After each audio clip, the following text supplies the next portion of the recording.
The Bible describes a place so perfect, so mysterious, that for thousands of years people have searched for it. And today, we're re-examining the clues the Bible gives to answer one of the oldest questions in history. Where was the Garden of Eden? Was it a real place, a symbolic story, or a paradise lost to time? Let's find out. The book of Genesis, chapter 2, verse 8, says that God planted a garden in the east, in Eden.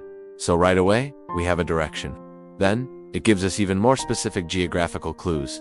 Genesis tells us a river flowed out of Eden to water the garden, and from there it divided into 4 headwaters. The names of those 4 rivers are the Persian, the Gihon, the Tigris, and the Euphrates. Now, this is where it gets interesting. We know exactly where the Tigris and Euphrates rivers are. They flow through modern-day Turkey, Syria, and Iraq, an area historically known as Mesopotamia. But what about the other 2 rivers, the Persian and the Gihon? They seem to have vanished, or their names have been lost to history. This mystery has led to several compelling theories about Eden's true location. The most popular and historically supported theory places Eden right in Mesopotamia, in modern-day Iraq. This makes a lot of sense. From the perspective of ancient Israel, where the Bible was written, Mesopotamia is directly in the east. The Tigris and Euphrates are the defining rivers of this region. Plus, this area is famously known as the cradle of civilization, where the earliest human societies, cities, and writing emerged. It's a place where history began, which aligns perfectly with the story of humanity's origins. If Eden were a physical place, the fertile plains of ancient Mesopotamia are a top contender. But there is another very strong theory that takes us a little further north, to the mountainous regions of Armenia and eastern Turkey. Why here? Because this is where the Tigris and Euphrates rivers actually originate. They start as small streams in the mountains before flowing south. Some ancient traditions and scholars believe Eden was located not along the rivers, but at their source. This idea gets a major boost when you consider that the mountains of Ararat, where Noah's Ark is said to have landed after the Great Flood, are in this very same region.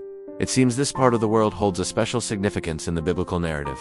So what about those other 2 rivers? This brings us to our third theory, which pulls us all the way to Africa. The Bible says the Gihon River flowed around the entire land of Cush. In ancient times, Cush was the name for the kingdom in the region of modern-day Ethiopia and Sudan. Many scholars believe the Gihon could be another name for the Nile River, or perhaps the Blue Nile. This doesn't necessarily mean all of Eden was in Africa, but it suggests that the garden was so vast its influence or borders might have reached into the African continent, connecting the ancient Near East with the land of Cush. Finally, we have a more modern, scientific theory. What if Eden is underwater?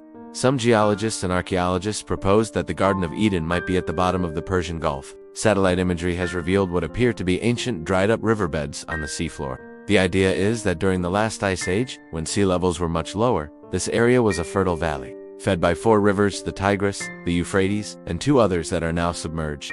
As the ice caps melted, the rising sea would have flooded this paradise, which would perfectly explain why we can't find the Persian and Gihon today.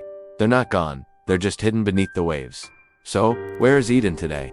The Bible actually gives us a reason why we can't just walk in. Genesis says after Adam and Eve were exiled, God placed angelic beings called cherubim and a flaming sword at the entrance to guard the way to the tree of life. On top of that, many theologians believe the great flood described in Genesis would have catastrophically reshaped the entire planet's geography, altering river courses, leveling mountains, and burying the old world under layers of sediment.